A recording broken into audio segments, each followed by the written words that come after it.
지난주에 이어서 오늘 또 말씀을 중심에 둔 다윗의 통치라는 제목으로 하나님 말씀을 함께 묵상하겠는데요. 지난주에 우리는 말씀을 삶의 중심에 둔 다윗에게 하나님께서 베들레헴에서 기름 부음을 받은 지 15년 6개월 만에 드디어 이스라엘 왕으로 높이시는 것과 그 누구도 차지하지 못했던 예루살렘을 이스라엘의 수도로 정하게 하신 것을 이제 살펴보았습니다. 오늘은 세 번째로 다윗을 도운 많은 인재들을 주셨다는 것을 살펴보려고 그러는데요.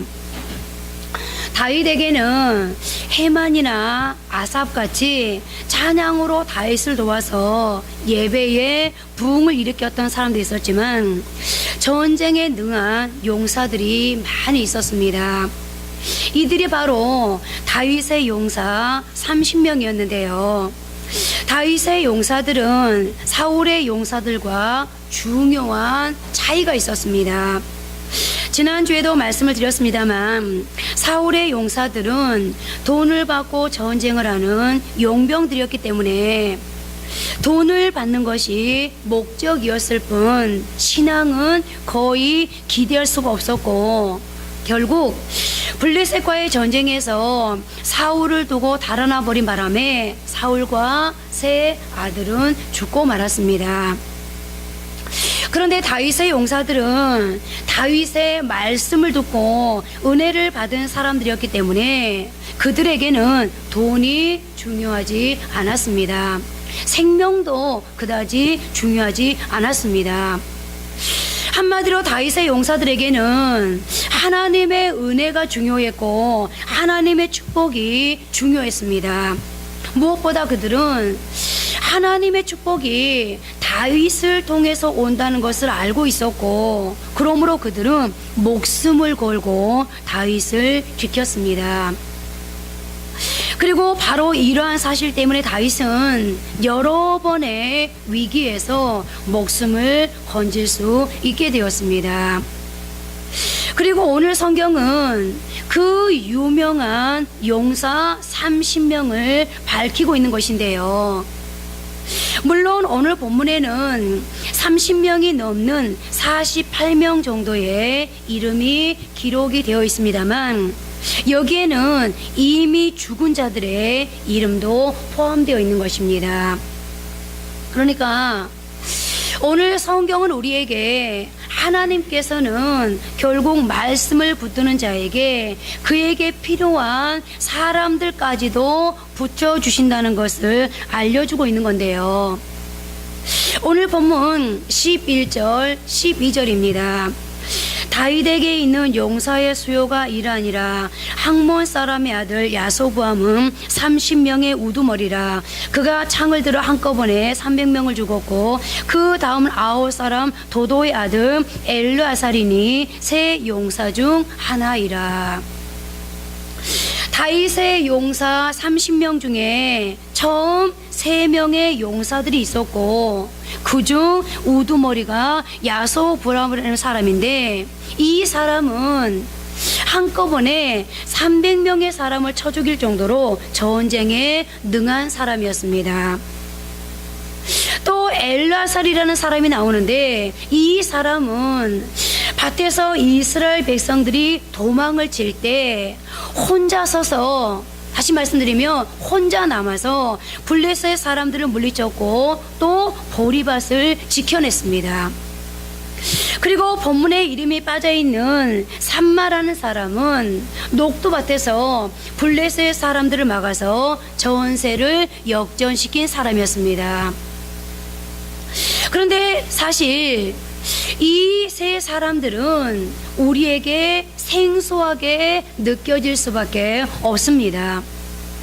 왜냐하면 성경이 전쟁을 중심으로 기록되지 않았기 때문이고, 그리고 그 이유는 바로 결국 전쟁에서 이기는 것은 믿음의 결과로 얻어지는 것이지 어떤 한 사람의 용맹성과 전쟁의 기술이 승리를 결정짓는 것이 아니기 때문입니다. 그래서 이런 영웅적인 승리를 크게 강조하지 않고 있는 건데, 어찌되었건 다윗의 부하들 중에는 믿음도 좋고 용감하기도 한 사람들이 많이 있었습니다. 그리고 그 다음으로 두 번째 3인이 나오는데, 이 사람들은 첫 번째 3인보다 조금 모자란다고 했습니다. 그러나 여기에 나온 아비새 역시 창으로 300명을 죽이고 두 번째 3인의 이름을 얻었지만, 그 용맹이나 그릇에 있어서 첫 번째 3인에는 들지 못했습니다. 그리고 이것을 보면서 우리는 아무리 충성되고 일을 잘한다 하더라도 그릇에는 차이가 있다는 것을 알게 되는데요. 그런데 분하야라는 사람은 대단한 사람이었습니다. 분하야는 사자 같다고 하는 모압 아리엘의 두 아들을 죽이고 실제로 사자도 죽였으며, 무엇보다 키가 2m 30cm 정도 되는 블레셋 거인에게서 창을 빼앗아 죽였는데, 창자로 굵기가 배틀젤 굵기였다고 성경은 밝히고 있습니다. 그러나 그럼에도 이 분하야라는 사람은 그렇게 용맹한 사람이었음에도 불구하고 첫 번째 3인에 들지는 못했습니다. 그리고 우리는 여기에서 또 한 번 하나님이 주시는 능력에도 분명한 차이가 있음을 보게 되는데요. 무슨 말입니까? 첫 번째 3인에 들려면 힘만으로는 안 된다는 것입니다. 힘과 지혜 그리고 믿음이 다 갖추어져야만 최고 3인에 들 수 있었던 것임을 알게 됩니다. 그러나 무엇보다 중요한 것은 첫 번째 3인이었던 그 다음 3인이었던 이 모든 용사들은 하나님이 다윗에게 붙여준 충성된 용사들이었다는 것입니다. 그야말로 끝까지 하나님의 말씀을 붙잡고, 그리고 그 하나님의 영광이 하나님의 나라를 통해서 드러나는 일이라면 그 하나님의 말씀을 붙잡고 그 말씀을 앞세워 살아갈 때 하나님이 주신 축복의 결과였는데요. 그런데 더 중요한 것은 사람을 붙여주시는 다윗의 축복은 거기에서 멈추지 않았다는 겁니다. 12장 1절을 보십시오. 다윗이 기스의 아들 사울로 말미암아 시글락에 숨어 있을 때에 그에게 와서 싸움을 도운 용사 중에 든 자가 있었으니, 이렇게 다윗에게는 생명을 걸고 다윗을 지켜주고 다윗을 도와준, 다윗과 함께 전쟁에 출정했던 30명의 용사가 있었는데, 그런데 하나님께서 사람을 붙여줄 때 이 30명을 붙여준 데서 멈추지 않았다는 겁니다. 역대상 12장은 다윗이 밑바닥 처지에 있을 때 자발적으로 다윗을 찾아와서 다윗을 자신들의 지도자로 삼은 사람들의 이야기로 가득 채워져 있는데, 그런데 성경을 가만히 보다 보면 이스라엘 지도자들이 다윗을 찾아온 두 번의 시기가 기록되어 있다는 것을 발견하게 됩니다.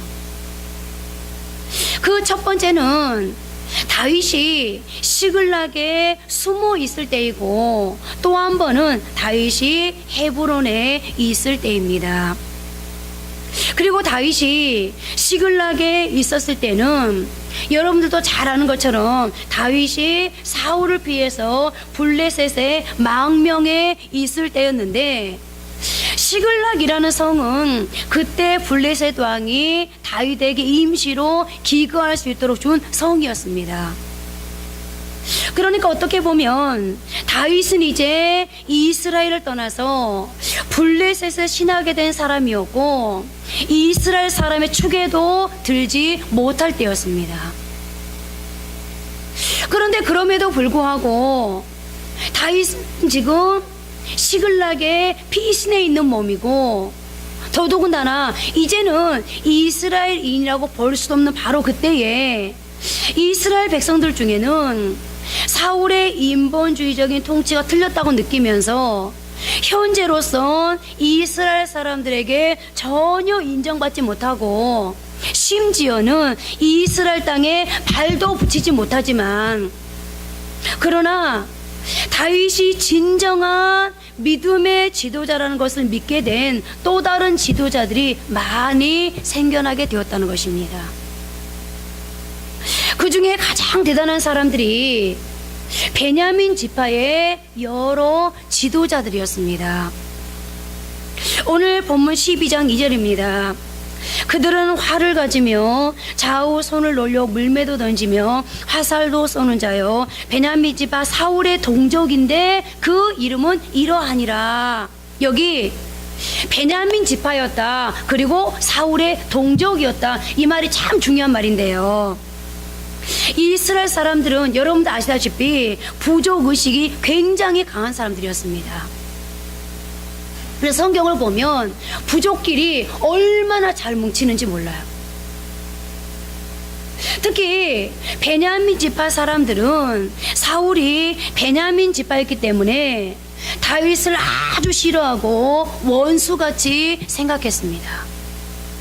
그런데 놀라운 것은 베냐민 지파 사람들 중에 활도 쏠 줄 알고 손도 양손을 다 쓰면서 물맷돌을 던지는 지도자들이 시길락의 피신에 있는 그 어떤 가능성도 기대할 수 없는 다윗을 찾아와서 그를 믿고 돕게 되었다는 것입니다.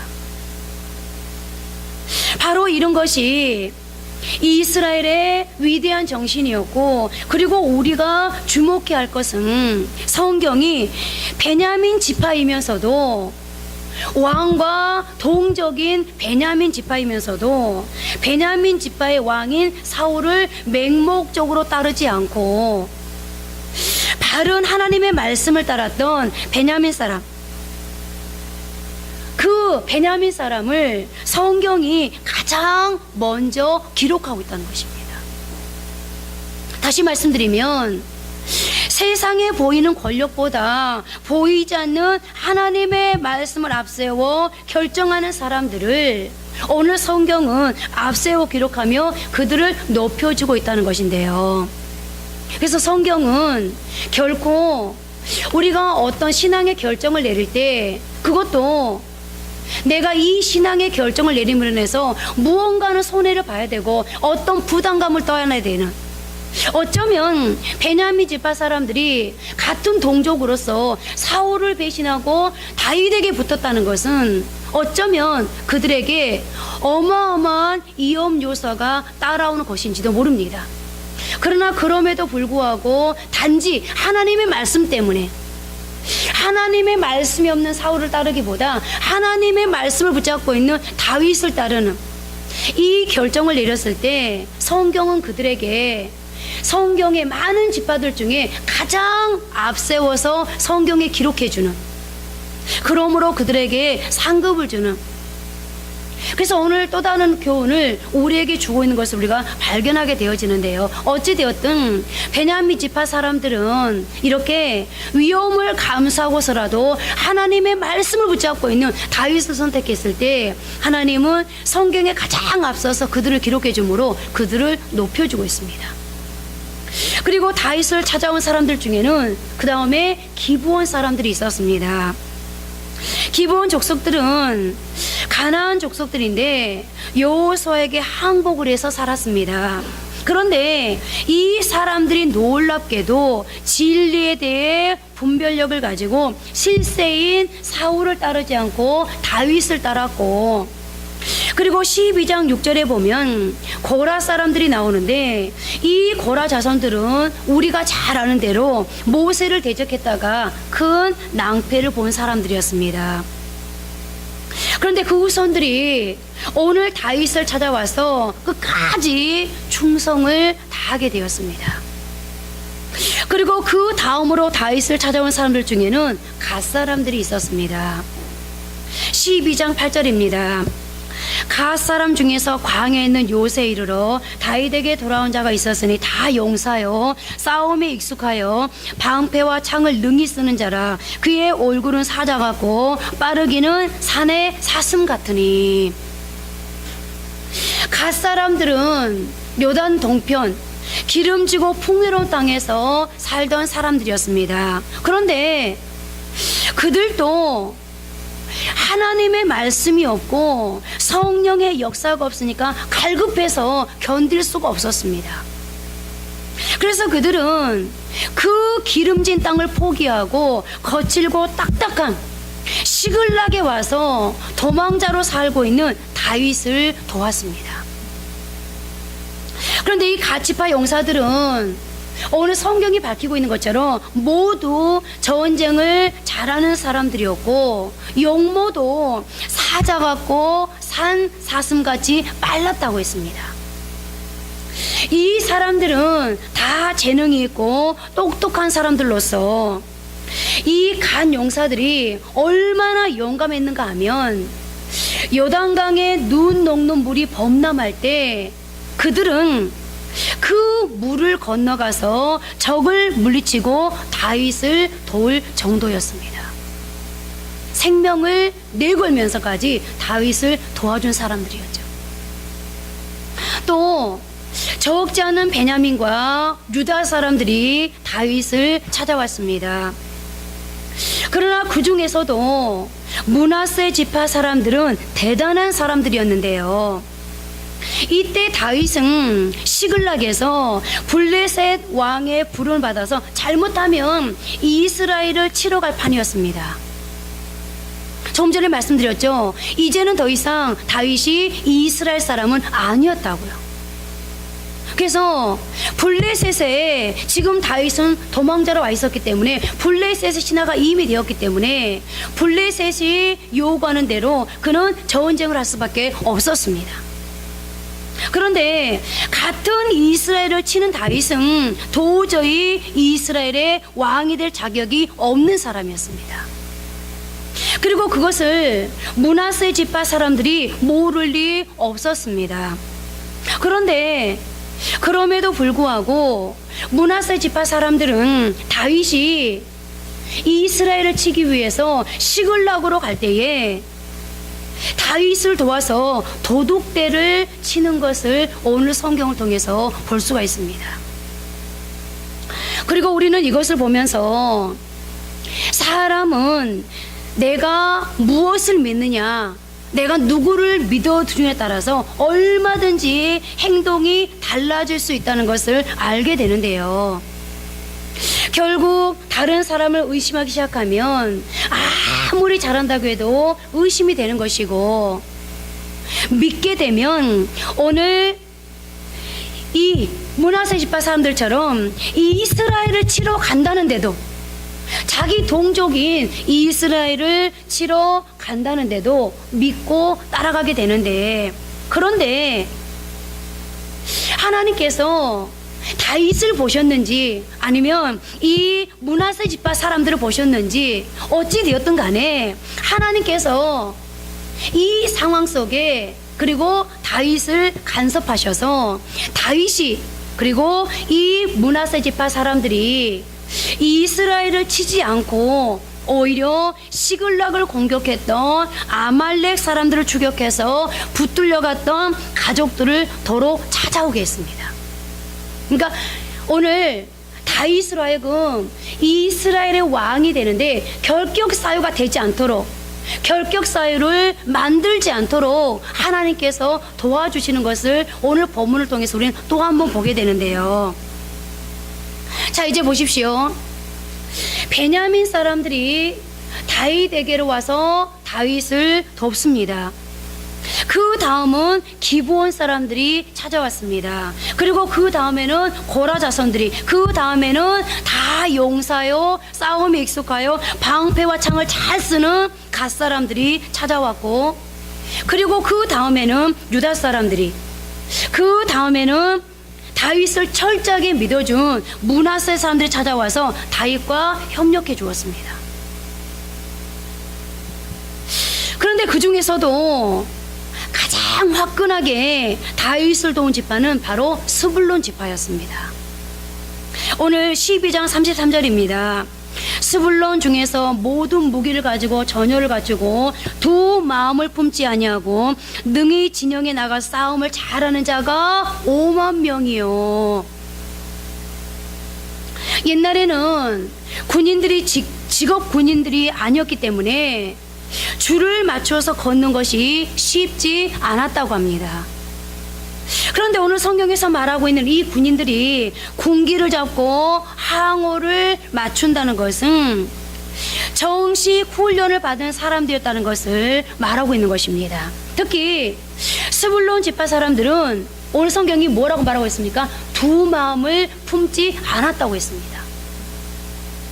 누가 뭐라고 한다고 해서 흔들리거나 기회를 봐서 여기 붙었다가 저기 붙었다고 하는 사람들이 아니었습니다. 그들은 오직 한 마음으로 자신들이 가진 군인으로서의 최선으로 다윗을 도왔습니다. 그리고 무엇보다 요단 동편 사람들이 12만 명이나 다윗을 왕으로 모시기 위해서 왔고, 성경은 각 지파별로 그 숫자를 오늘 성경을 통해서 우리에게 남겨주고 있는데요. 그것이 바로 오늘 역대상 12장 24절부터 33절까지 기록된 내용입니다. 그러니까 다윗이 헤브론의 왕이 될 때 찾아온 사람들은 약 34만 명 정도였다는 것입니다.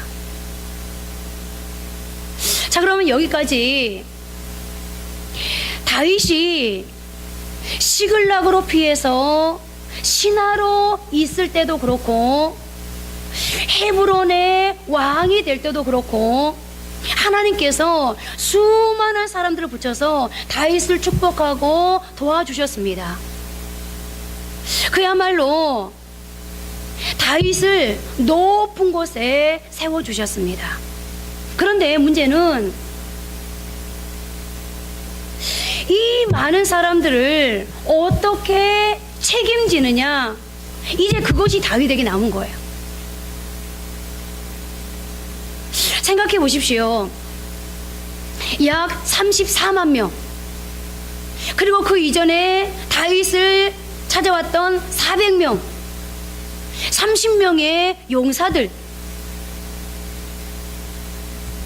얼마나 많은 사람들이 몰라요. 우리가 여기서 34만 명, 뭐 400명, 30명 그러니까 그냥 그런가 보다 이렇게 생각할 수도 있지만, 여러분, 우리 김영신 집사님이요, 애가 맨날 세 마리 해갖고 3명이잖아요. 그런데요, 이 3명을 어떻게 지칭하냐면요, 메뚜기 떼 같더래요. 메뚜기 떼. 이 3명이 얼마나 먹어대는지 먹을 때 보면 메뚜기 떼 같다. 근데 여러분, 이 많은 사람들이 지금 다윗에게 왔는데 이 많은 사람들을 먹이기 위해서 얼마나 많은 양식이 필요했겠어요. 그죠? 그런데 그러니까 다윗에게는 이 많은 사람들이 자신을 도와주기 위해서 오기 맞지만, 그래서 고맙기도 하지만, 이 많은 사람들이 다윗에게 사실은 짐이 되기도 하고 부담이 될 수밖에 없어요.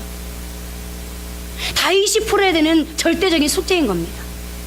자, 그런데 하나님이 이 다윗의 부담, 다윗이 풀어야 될 이 숙제를 어떻게 하시는지 계속 이어지는 역대상 12장 40절 말씀을 보십시오. 함께 합독하십니다.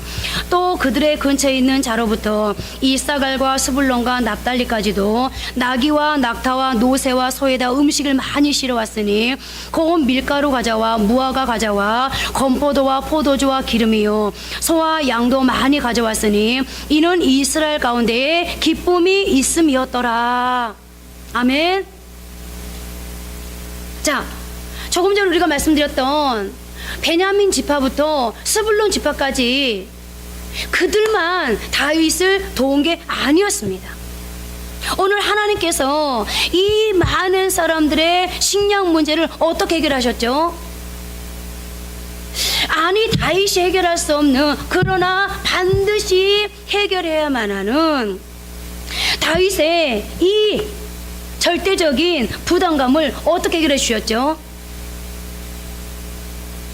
오늘 하나님께서 이 많은 사람들을 먹이기 위해서 이사갈과 스불론과 납달리 같이 먼 곳에 있는 지파 사람들이, 가까운 곳이 아니에요, 먼 곳에 있는 사람들이 낙이나 낙타나 노새나 소에 많은 음식과 음료수들을 실어와서 계속해서 공급해 주었습니다. 정말 놀랍지 않습니까? 그런데요, 여러분, 바로 이것이 하나님이 하시는 일입니다. 그런데 더 놀라운 것은 성경에 이 마지막 증언입니다. 이스라엘 가운데 큰 기쁨이 있었더라. 그들 모두 이 어려운 일을 하면서도 억지로 마지못해서 한 게 아니었다는 거예요. 어떻게 했다고요? 큰 기쁨이 있었다는 겁니다. 즉 기쁨으로 이 일을 했다는 것입니다. 누가 하신 거죠? 하나님이 하신 겁니다. 그리고 성경의 놀라운 증언은 또 거기에서 멈추지 않습니다. 다윗을 찾아온 이 많은 사람들, 즉 정치적으로 도움을 주는 사람들, 전쟁 용사들, 그리고 그들에게 식량을 공급해 준 사람들, 이 모든 사람들을 성경은 이렇게 평가하고 있다는 거예요. 오늘 12장 12절입니다. 함께 합독합니다. 그때의 사람이 날마다 다윗에게로 돌아와서 돕고자 하며 큰 군대를 이루어 하나님의 군대와 같았더라. 아멘. 다윗을 찾아온 이 많은 사람들이 여러분 뭐와 같았다고요? 하나님의 군대와 같았더라. 그러면 여러분 보십시오. 오늘 성경이 증언하고 있는 하나님의 군대와 같았더라 라고 말하는 이 많은 사람들을 다윗이 모은 겁니까? 아닙니다. 다윗은 자기 자신이 군대를 모으려고 하지 않았습니다. 사람들에게 도와달라고 말한 적이 한 번도 없습니다. 그는 단지 하나님과 그 하나님의 말씀을 중심에 두고 자신의 삶을 살았을 뿐입니다. 어떤 의미에서 시글락에서의 다윗은 이 이상만 있었다고 할 수 있습니다. 즉 다윗은 하나님의 말씀만 붙들었지 실제로 나라를 이끌어갈 만한 현실적인 힘이 있는 것은 아니었습니다. 한마디로 다윗은 이상만 높았지 현실적인 여건이 갖추어지지 않은 사람이었습니다. 그런데 하나님께서는 자신을 믿고 인생의 모든 것을 맡겨준 다윗에게 정치에 필요한 많은 사람들과 군인들을 붙여주셔서 현실적으로 충분히 나라를 지킬 수 있게 해주셨고, 더 이상 그 어떤 나라도 다윗과 그 나라를 무너뜨릴 수 없게 명실상부한 부흥 왕국을 이루게 하셨습니다. 그렇습니다. 이들은 다윗이 가장 어려울 때에 다윗을 찾아와서 다윗을 도운 사람들이었습니다. 그리고 드디어 바로 이 사람들 때문에 7년 6개월이 지난 후 다윗은 이스라엘 전체의 왕이 될 수 있었습니다. 오늘 여러분들에게도 여러분들이 가장 어려울 때 이렇게 생명 걸고 여러분들을 도와줄 수많은 사람들을 붙여주시는 축복이 있기를 바랍니다. 자, 그런데 더 놀라운 사실이 있습니다. 저는 다윗이 그렇게 위대한 역사의 사람이 될 수 있었던 진짜 이유는 바로 여기에 있다고 생각하는데요. 여러분, 여러분들도 오늘 다윗처럼 정말 하나님을 믿는 사람으로서 복받는 사람이 되고 싶죠. 적어도 역사까지는 뒤흔들지 못할지라도 가정에, 가문에, 교회에 내가 만난 사람들에게 영향력을 끼칠 수 있는, 그것도 성의한 영향력을 흘러보낼 수 있는 그런 사람이 되고 싶죠. 그렇다면 오늘 말씀을 새겨 들으십시오. 지금 졸고 있을 때가 아니에요. 이제는 우리 인생도 좀 역전되는 인생, 뭔가 달라지는 인생을 살아야 되잖아요. 그러려면 오늘 다윗이 어떻게 했는지, 다윗이 우리에게 어떤 비밀을 가르쳐주고 있는지 잘 들어야 되는데요.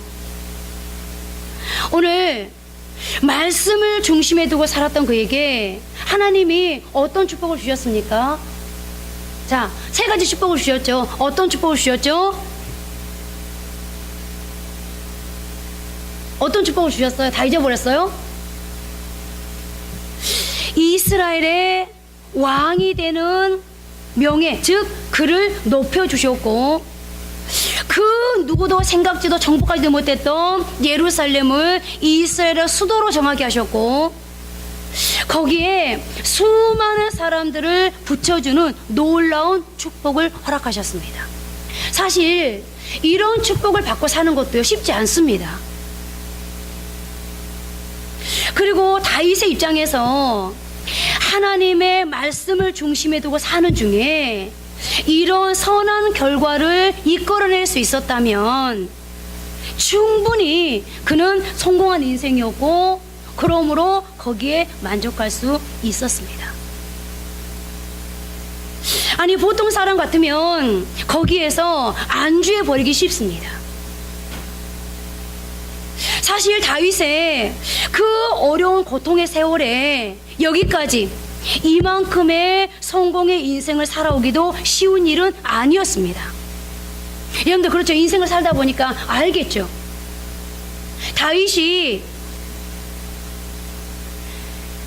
어린 나이에 사무엘로부터 기름 부음을 받고 그때부터 오늘 이스라엘의 왕이 되기까지 15년 6개월이라는 세월을 편하게 잠잔 적이 없었어요.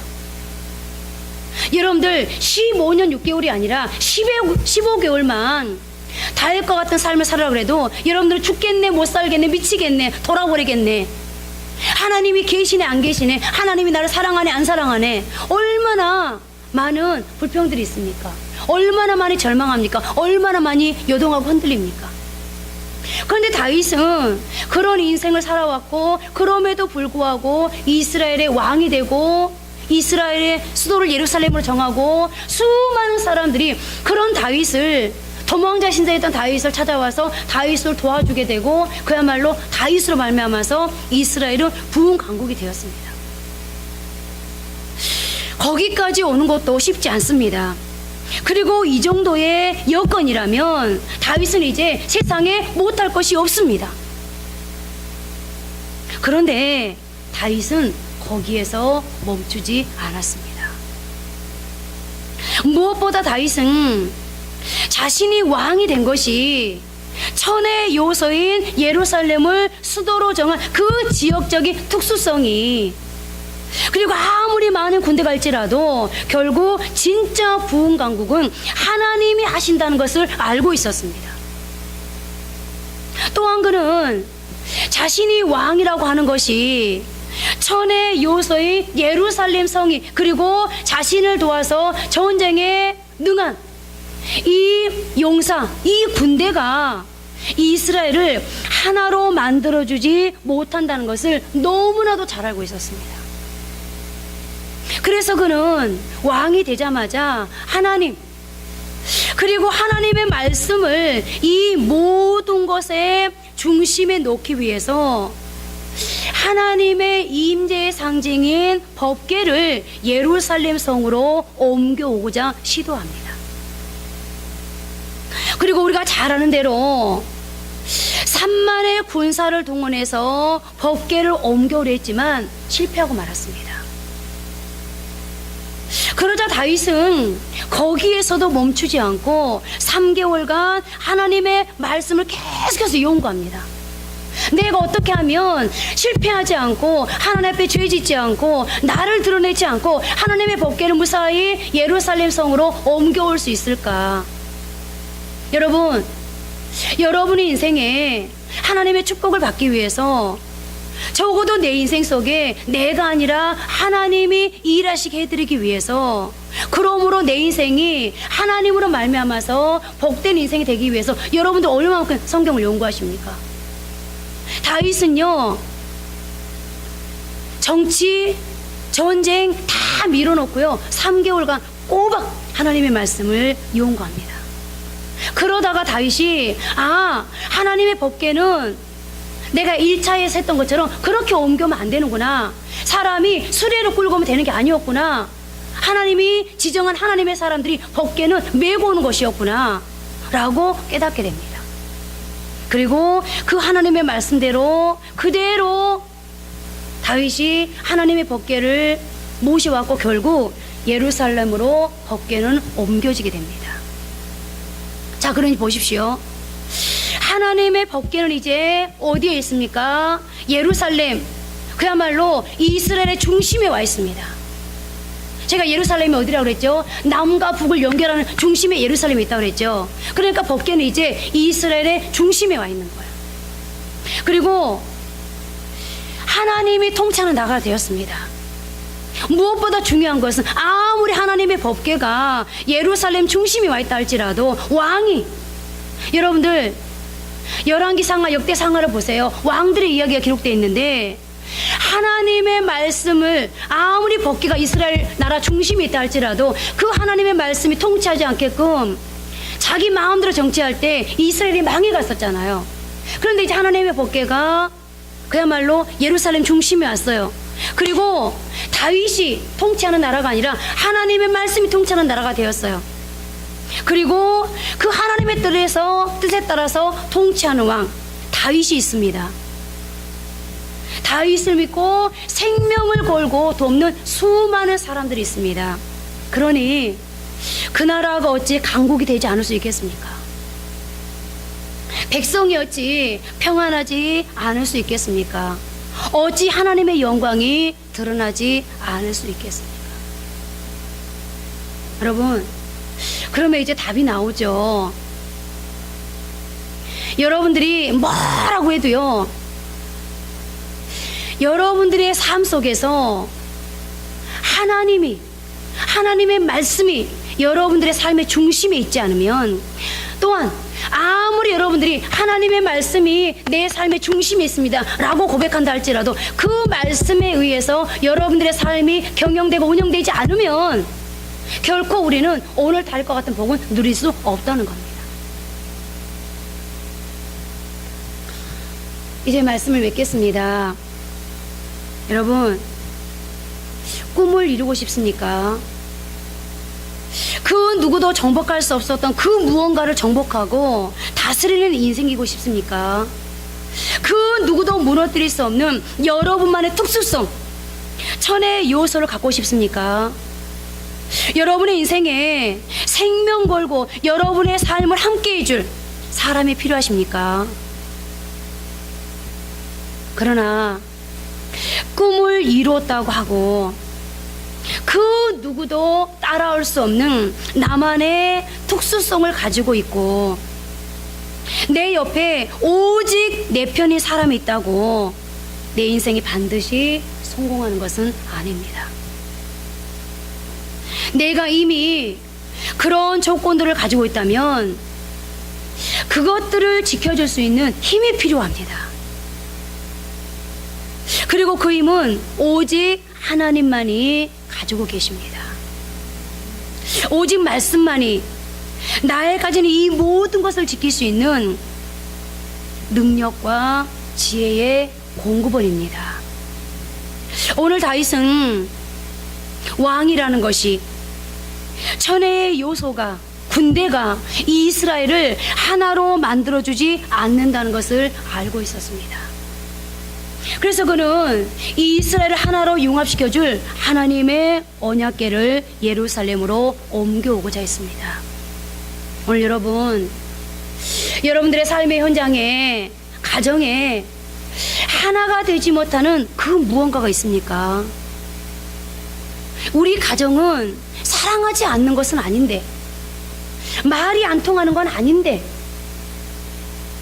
비전이 없는 것도 아닌데, 돈이 없는 것도 아닌데, 그런데 이상하게 우리 가정은 하나가 안 돼. 여러분들, 그런 부분들이 있으십니까? 오늘 저는 여러분들에게 말씀드리고 싶습니다. 그 상황, 바로 그 상황 속에, 그리고 그 중심에, 그 관계 속에 하나님의 말씀을 두고 해석해 보십시오. 내 주장이 아니라, 내 고집이 아니라 하나님의 말씀이 앞서가게 한번 해보십시오. 그러면 답이 있습니다. 오늘 여러분들에게 다시 한번 말씀드립니다.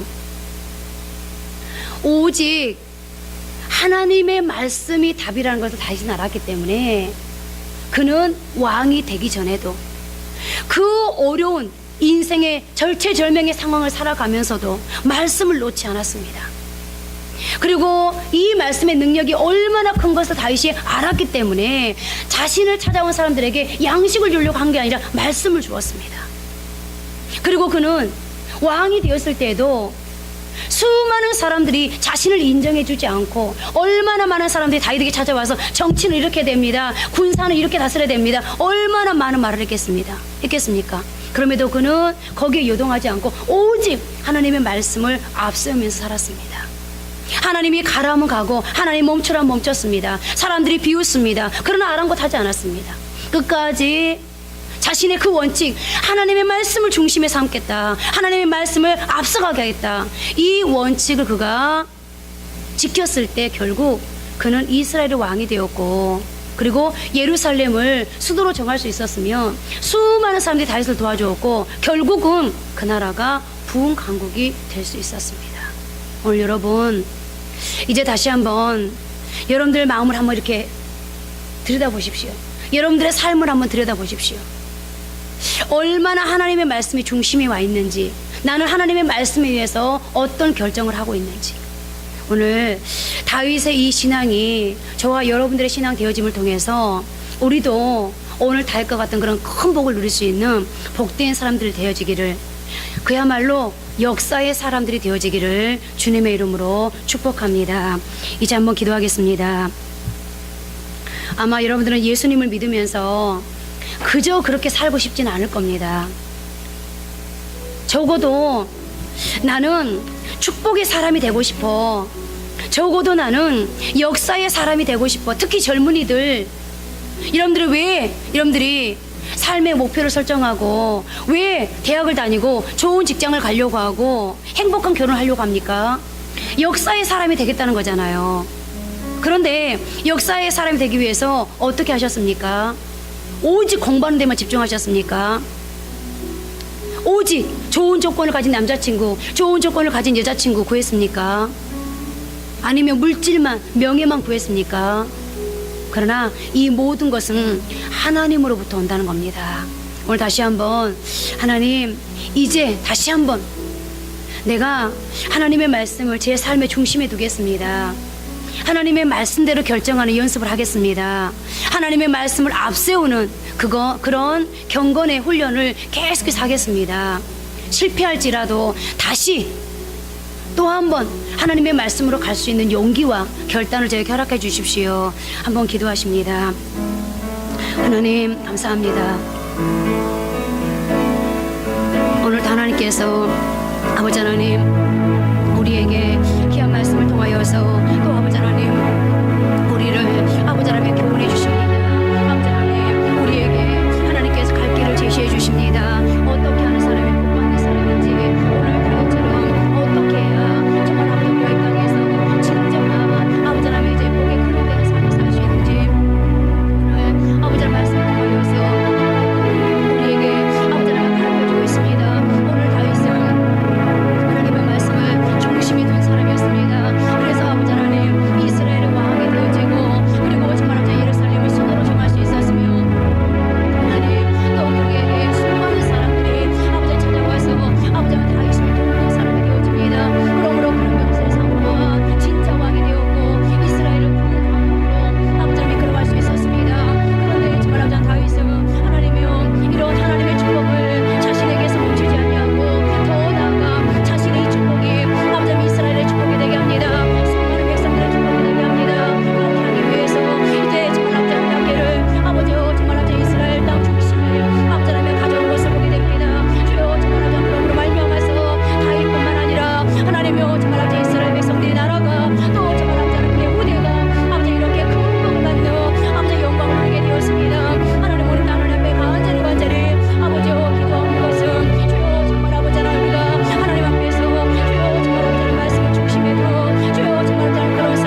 된다고, 말씀을 지키며 더디가게 된다고. 주여, 그러나 아버지 하나님, 이제까지 주여 정말 그 사탄의 속삭임 앞에 아버지 하나님 속아서 우리 인생은 정말 벌벌 일 없는 주여 정말 아버지 하나님 그런 제자리 걸음하는 인생을 살 수밖에 없었습니다. 이제 정말 사탄의 소리에 하나님을 속죄하게 하시고, 주여 사탄의 속삭일 때 예수님이 그랬던 것처럼 오히려 말씀으로 승리하시도록 하나님이 도와주셔서 오늘 다윗의 삶이 우리의 삶이 되시도록 하나님 축복해 주옵소서. 시간에 한 번 더 기도합니다. 한 주간의 삶을 이제 또 승리할 수 있게 해달라고. 한 주간의 삶 속에 내게 주어진 여러 가지 여건들이 있을 겁니다. 어떤 것은 내 힘으로 감당할 수 있는 것도 있겠지만, 또 어떤 것은 내 힘으로, 내 능력으로, 실력으로, 내가 가진 삶의 조건으로 어떤 것으로도 감당할 수 없는 그런 아마 상황들이 있을 겁니다. 그것이 가정적이었던, 또 그것이 이제 사업에 관련된 것, 자녀에 관련된 것이었던, 어찌 됐든 간에 이제 그 수많은 난제들을 내 힘으로가 아니라 이 한 주간도 하나님의 도우심으로, 하나님이 상황을 만져주심으로 해결할 수 있게, 그러므로 하나님 되심을 볼 수 있게 해달라고 이 시간에 기도하면서, 하나님, 오늘도 하나님께서 우리에게 말씀 주시니 감사합니다. 하나님이 수많은 말씀들 중에 오늘 왜 이 말씀을 우리에게 주셨겠습니까? 하나님의 마음은 그런 겁니다. 우리가 복 받기를 바라는 겁니다. 우리가 복의 사람 되기를 바라는 겁니다. 이제는 우리의 인생 속에도 하나님의 살아계심이 나타나기를 바라는 겁니다. 하나님, 얼마나 하나님께서 전지하시고 전능하시고 엘샤다이 되시는지를 이제는 알기를 바라는 겁니다. 하나님, 오늘 사랑하는 성도들이 이 하나님의 마음을 알게 도와주옵소서. 알고 가게 도와주옵소서. 생활 속에서 날마다 하나님의 말씀을 느끼게 도와주옵소서. 그리하여서 이제는 사모하게 도와주옵소서. 하나님, 내가 복받기를 바랍니다. 이제까지는 복받기 위해서 내가 최선을 다했습니다. 수고한다고 했습니다. 노력했습니다. 열심히 땀을 흘렸습니다. 그런데 아버지 하나님, 뭔가 잘못되었습니다. 복은커녕 갈수록 더 상황은 꼬여가고 어려워져 갔습니다. 하나님, 그런데 이제 알았습니다. 내가 하나님의 말씀을 멀리한 채, 하나님을 멀리한 채, 하나님을 앞세우지 않고 나를 앞세우면서 내가 전전긍긍했다는 것을 주여 이제 알았습니다. 그러나 오늘 다윗처럼 이제 내가 하나님의 말씀을 내 삶의 중심에 두겠습니다. 하나님의 말씀을 앞세우겠습니다. 하나님은 말씀합니다. 두려워하지 말라, 놀라지 말라. 내가 너와 함께 할 것이다. 나는 너의 하나님이 됩니다. 하나님께서 우리에게 말씀합니다. 그러면 아버지, 이 말씀을 앞세우는 사람은 어떤 사람이겠습니까? 어떤 상황이 온다 할지라도 두려워하거나 어떤 상황 앞에서도 절망하거나 포기하지 아니하고 하나님의 말씀을 지켰는데, 하나님의 말씀을 앞세웠는데, 그 결과가 오늘 다윗처럼 인생 밑바닥으로 떨어지는 것이라 할지라도 하나님의 말씀을 지킨 결과가 내가 감당할 수 없는 어려움 앞에 서게 한다 할지라도, 하나님, 그럼에도 불구하고 하나님의 말씀을 지킨 것, 하나님, 그것이 하나님의 말씀을 앞세우는 거 아니겠습니까? 하나님, 오늘 다윗은 하나님의 말씀을 앞세웠기 때문에 그가 시편 46편 1절부터 3절 중에 이렇게 고백합니다. 하나님은 나의 피난처가 되시고 힘이 되시고 환난 중에 만날 큰 도움이 되십니다. 그러므로 땅이 변하든지 산이 흔들려 바다 가운데 빠지든지 바닷물이 솟아나고 뛰놀든지 그것이 넘침으로 산이 흔들릴지라도, 하나님, 나는 두려워하지 않겠습니다. 나는 요동하지 않겠습니다. 나 흔들리지 않겠습니다. 반드시 하나님께서 나를 세워줄 걸 믿습니다. 하나님, 이 하나님의 약속의 말씀을 앞세우며 살아갔더니, 하나님을 앞세우며 살아갔더니, 하나님, 그리고 인생을 맡겼더니 하나님께서 다윗에게 어떡합니까? 하나님, 15년 6개월이라는 시간이 흘렀음에도 불구하고 포기하지 않고 하나님의 약속을 붙들었더니 결국 이스라엘의 왕이 됩니다. 거기에서 끝납니까? 아닙니다. 예루살렘을 수도로 정합니다. 그리고 아버지 하나님, 수많은 사람들을 하나님께서 다윗에게 붙여주셨습니다. 하나님, 그래서 다윗은 비밀을 알았습니다. 개인이 복받는 비밀, 나라가 잘 되어지는 부흥 강국이 되어지는 비밀, 그것은 곧 하나님의 말씀이다. 그래서 그는 아버지 하나님 자신이 왕이 되었다고, 이스라엘의 아버지 천의 요소의 수도를 삼았다고, 그리고 아버지 하나님 수많은 군인이 있다고, 나라가 계속해서 태평성대를 누리지 않는다는 것, 하나님 백성이 마음이 하나 되지 않는다는 것, 그것을 알았기에 그는 더더욱더 하나님의 말씀을 이스라엘의 중심에 가져다 둡니다. 오늘 아버지 하나님, 우리 사랑하는 성도들이 이제 하나님의 말씀을 다시 한번 삶의 중심에 두게 하시고, 그 말씀 따라 살게 하시고, 그 말씀을 앞세우게 하시고, 인생을 맡길 수 있도록 주여 도와주옵소서. 그래서 오늘 다윗의 복이 우리 성도들의 복이 되게 도와주셔서, 이제는 아버지 하나님 우리 성도들에게도 인생이 역전되어지는 아버지 하나님 그런 놀라운 축복이 이제 찾아오게 하옵소서. 주님 말씀합니다. 내 믿음대로 될지어다. 하나님 오늘 말씀을 받으면서 믿고 실천하는 사람, 적용하는 사람은 반드시 그렇게 될 걸 믿습니다.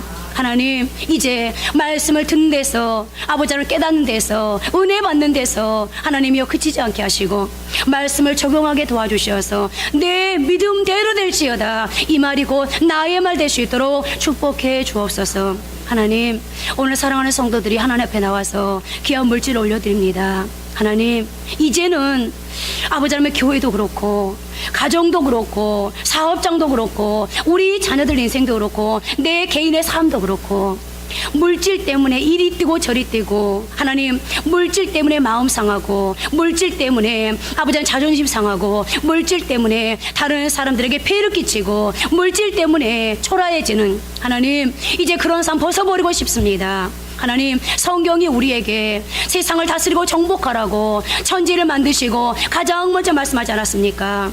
하나님 세상을 다스리고 정복하는 것이, 그렇다면 물질을 다스리고 정복하는 것이, 물질 흘려보내는 것이 우리에게 당연히 주어진 우리의 축복권 아닙니까? 하나님 이제 우리 사랑하는 성도들이, 그리고 아버지 우리 한생명 비전교회가, 하나님 성도들의 사업장이, 자녀들이 이제는 천지 창조하시고 그것을 내게 주시면서 다스리고 정복하라고 하신 그 말씀대로 될 수 있도록 축복해 주옵소서. 그래서 아버지 하나님 이제는 물질을 다스리고 하나님 오히려 흘려보낼 수 있는, 하나님 거부로 살게 되어진 복, 그 복이, 복의 근원 되어지는 그 복이 바로 우리 성도들의 복이 되게 하옵소서.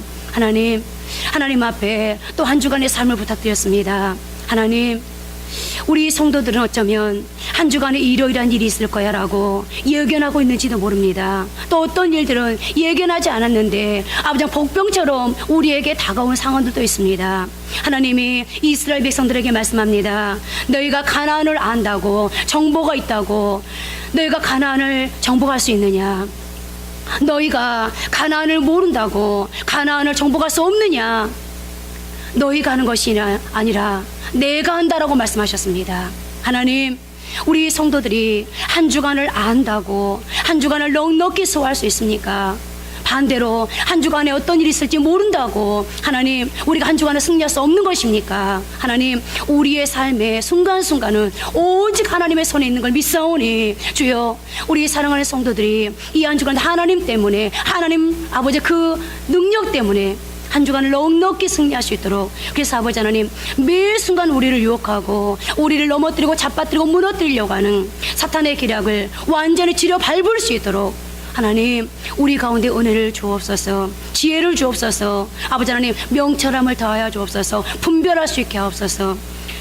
한 주간의 모든 과정 속에서 오직 하나님만 드러날 수 있도록 주여 도와주옵소서. 오늘도 예배는 영광, 또 한 주간을 인하여서 온전히 영광을 하나님께 올려드리기를 간절히 소원하고 또 소원하면서 예수님 이름으로 기도합니다.